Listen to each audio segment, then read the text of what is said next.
Hello, this is Alex from phpacademy.org, and this is another video for the new Boston. We are dealing with functions with return values in this video. If you haven't already watched the other two videos on functions, do so.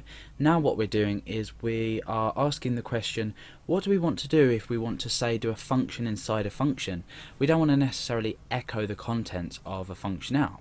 And for this we use something called a return value. We return a specific value, or the value that's calculated within a function. This can be a string value, this can be an integer, it can be anything, any variable that we can return.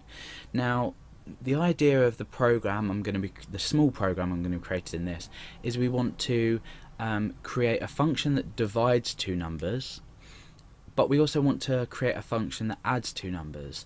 And then what we want to do is we want to create a sum similar to this. So we want to add 10 and 10 together, for example, and 5 and 5 together, and the result of this operation would be 10 add 10, which is 20, divided by 5 add 5, which is 10, so the answer would be 2. 20 divided by 10 is 2. So this is what we want to do.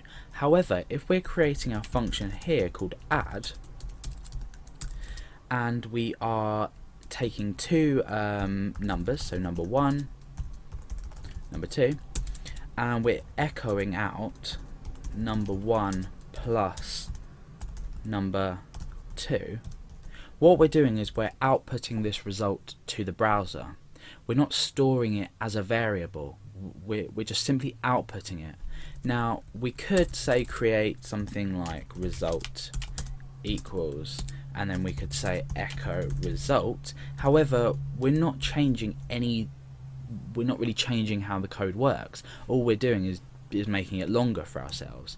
So what we really want to do is we want to be storing a result, but then instead of echoing it, we want to be returning the result. Now you don't always have to return or even echo or anything in a function. A function can purely work in itself and not display any output. It doesn't need to display output. However, we're returning the result of this. Now look what happens when I go to add two numbers together. We add 10 and 10. We're putting an argument in here which is 10, that's equal to number 1, and then 10 which is equal to number 2 here. So the result is going to be basically 10 in this case, add 10, and we're returning the result which will be 20. So I've called this. Now what's going to happen?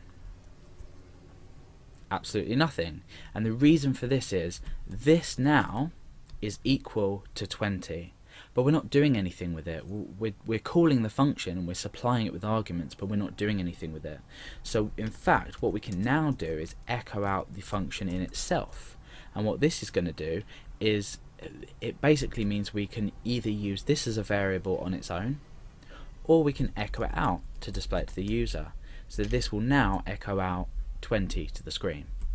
And what this means is that I could say add 1010 plus 100 and echo that out. So what we're doing is we're including this function, the called function, inside another mathematical sum. So now let's refresh and we should get the result 120, which we do.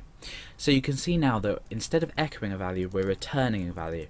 Therefore we've got so much more freedom now to use this as a variable in itself.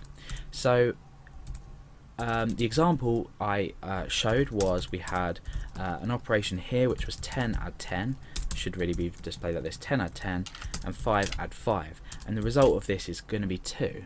So how are we going to do this? We need a function to add, which we've already got. We've got a function to add up here, which we can use for this, and we can use for this. We don't need two different functions. We can add 10 and add 5, add 10 and 10, add 5 add 5, and it will produce the same result with the same function. But now we need a function to divide.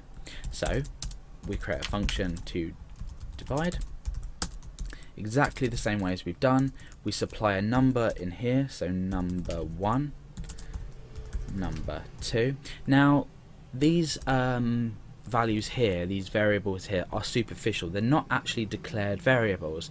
They're just telling you what, well, they are, but they're just telling you what we need to read in. So you can name them the same name. We've called number 1 and number 2 here, and we've called it number 1 and number 2 here.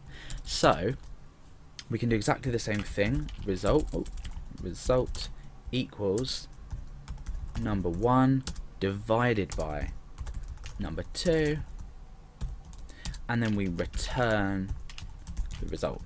Okay, so now let's run this program to make sure we don't have any errors, which I don't think we will do. No. Now we need to take the original sum that I wanted to achieve, and we need to put it into practice with just these two functions. And it's simple. We need to create a variable called result, or you can call it anything you like, and in fact, let's call it sum, and that is equal to divide. Okay, we need 10. We need a value here and a value here. So what we can now do is add something inside this function. So we're adding 10 and 10, and we're adding 5 and 5, but we're dividing 20 now by 10. So we've declared, or we've called a function within a function. Instead of echoing it, returning values. So now down here we can simply echo sum. So if you look carefully at the logic of this, you'll understand how this can be done.